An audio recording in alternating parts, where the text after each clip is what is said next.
Be seated.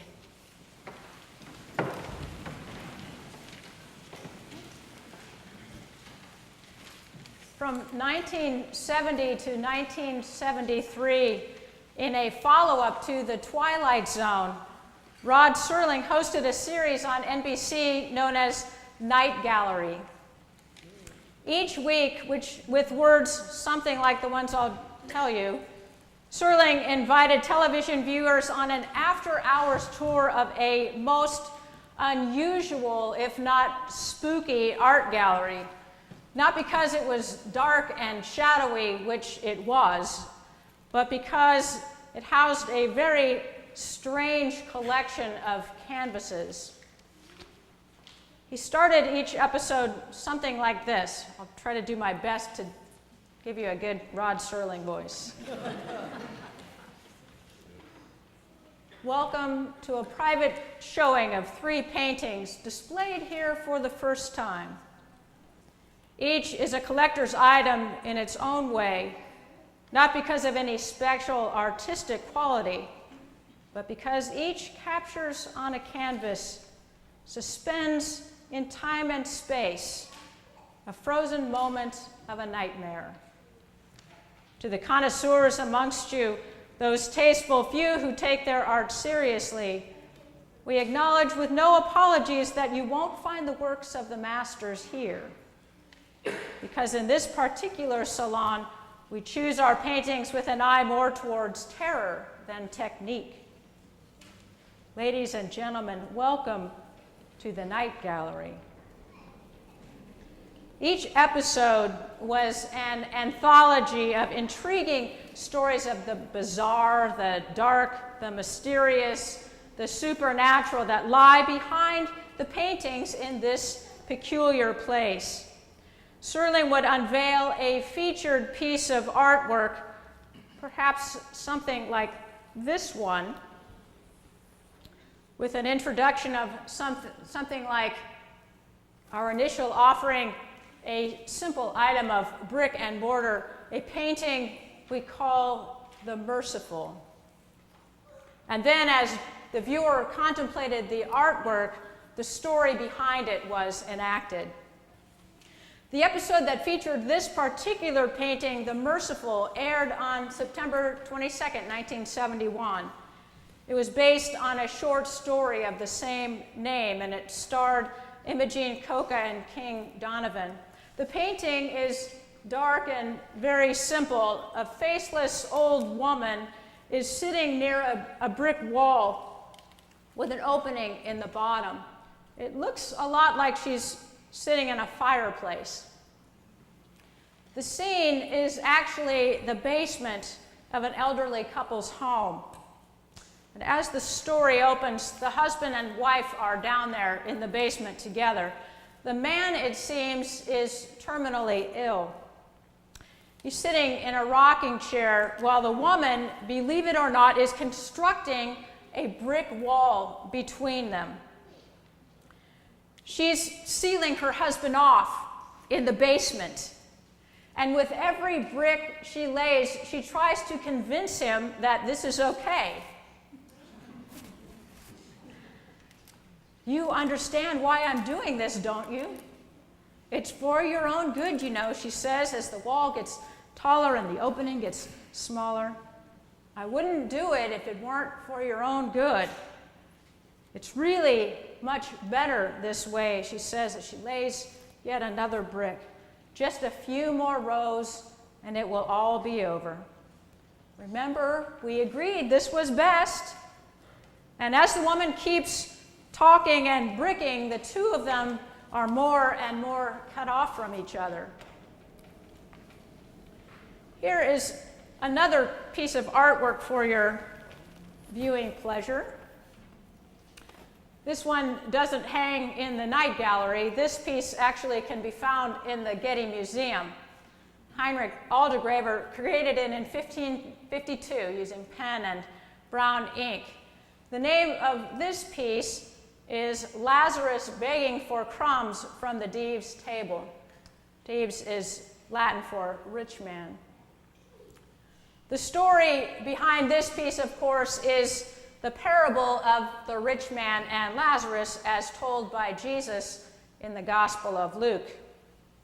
As this story opens, we're introduced to a very rich man who dresses in fine purple cloth and feasts sumptuously every day. The man's wealth is evidenced by his lavish lifestyle and his conspicuous consumption. He wears purple and fine linen, a luxury only the very wealthy could afford. And he doesn't just eat every day, he feasts on extravagant food. He lives in a house with a gate for privacy and security, the ancient version of a gated community, if you will, with essentially the same intention. The gate separates the rich man from the riffraff of society, and perhaps better stated, it keeps the riffraff away from him. There's another man in our picture whose name is Lazarus. You might say that Lazarus is from the wrong side of the tracks. He's a crippled beggar who lives outside the rich man's gate. More accurately translated from the Greek, Lazarus is thrown or actually dumped at the man's gate. His body is covered with sores and he is starving, so much so that Lazarus would give anything for some of the scraps that fall from the rich man's table. He longs even for some of the bread that the feasters at that table used to wipe the grease from their hands and then just throw on the floor. But Lazarus gets no food and no help. He gets only a few dogs who come and lick his oozing sores. And Lazarus, like the old man in the merciful, is dying. Well, those scraps of bread are the brick and mortar of this story. Can you imagine the rich man's words as he tosses the grease-soaked bread onto the floor, trying to convince Lazarus and himself that this is all okay? You understand why I'm doing this, don't you? It's for your own good, you know. I wouldn't do it if it weren't for your own good. It really is much better, he says, as the wall gets taller and the opening gets smaller. Remember, we agreed this was best. If I give you a handout, he says, as he takes another mouthful, you'll never learn to earn your own keep. You've got to pull yourself up by your own bootstraps. Remember, God helps those who help themselves. Besides, how do I know you won't use what I give you for drugs or alcohol? And let's not forget, I've worked hard for what I have. My wealth is a sign of God's blessing and favor. And anyway, I already gave at the office.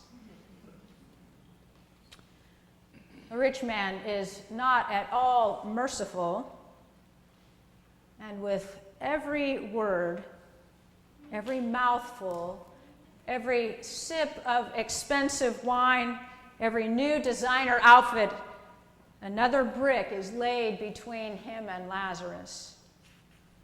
More and more, that gate becomes a solid wall. Taller and taller it grows, separating the very rich man from the very poor Lazarus, so that eventually Lazarus will be completely walled off. Well, one thing that Night Gallery was known for was its surprise endings, things that just didn't turn out the way you thought they were going to. Endings that took a completely unexpected twist or turn, much like Jesus' parables did. And that was certainly true for the episode, The Merciful. When we left our couple, the woman and her husband were almost completely sealed off from one another. And as the woman puts the very last brick in place, the doorbell rings. "Dear," the man says, there's someone at the door. And then it is he who goes to answer it. So all the while we thought that the woman was walling her husband in when she was actually, brick by brick, doing it to herself. Well, we could say the same thing about the rich man in the parable that Jesus tells. The story also takes a surprising turn, at least from the rich man's perspective. Lazarus dies, Jesus says, and is carried up by the angels into the bosom of Abraham. We might think of that like going to heaven. The rich man also died, but he heads in the opposite direction. It seems that Jesus wasn't kidding in chapter 6 of Luke when he said, "Blessed are you who are poor, for yours is the kingdom of God. Blessed are you who are hungry now, for you will be filled. But woe to you who are rich, for you have received your consolation.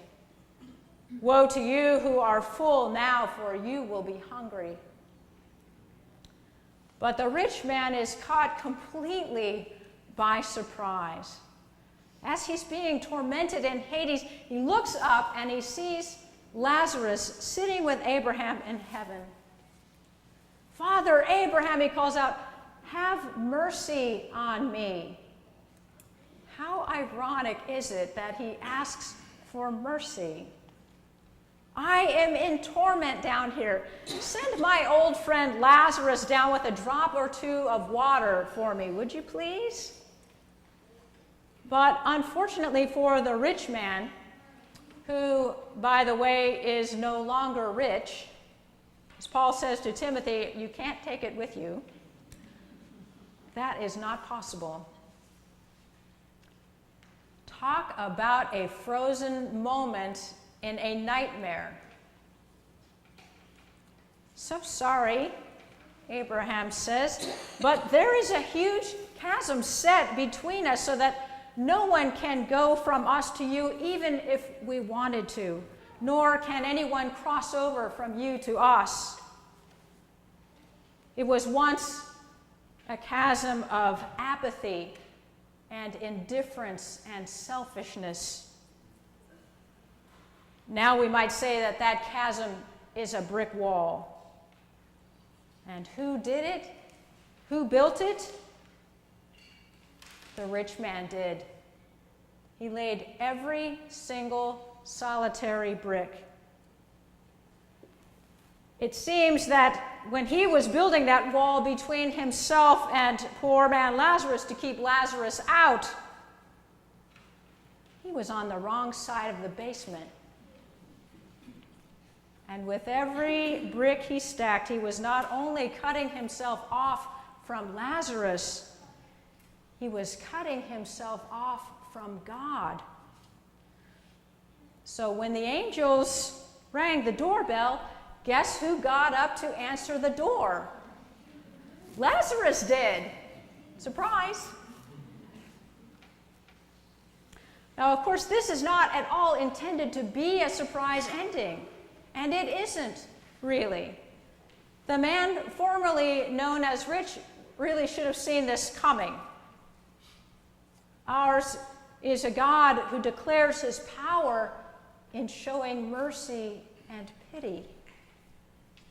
And this is borne out by the law and the prophets, which are very clear and very serious about taking care of the poor and the needy and the oppressed. It's all right there in the scriptures. Abraham tells him when the man pleads with him to send Lazarus off to warn his brothers. They have everything they need to know. They have Moses and the prophets, Abraham says. Let them listen to them. If they do not listen to Moses and the prophets, neither will they be convinced, even if someone rises from the dead. Unfortunately, it's just too late for the formerly rich man. that wall is finished and the mortar is set. But that is not true for his brothers, nor is it true for us if we would only pay attention to the law and the prophets and the Gospels and the one who has risen from the dead.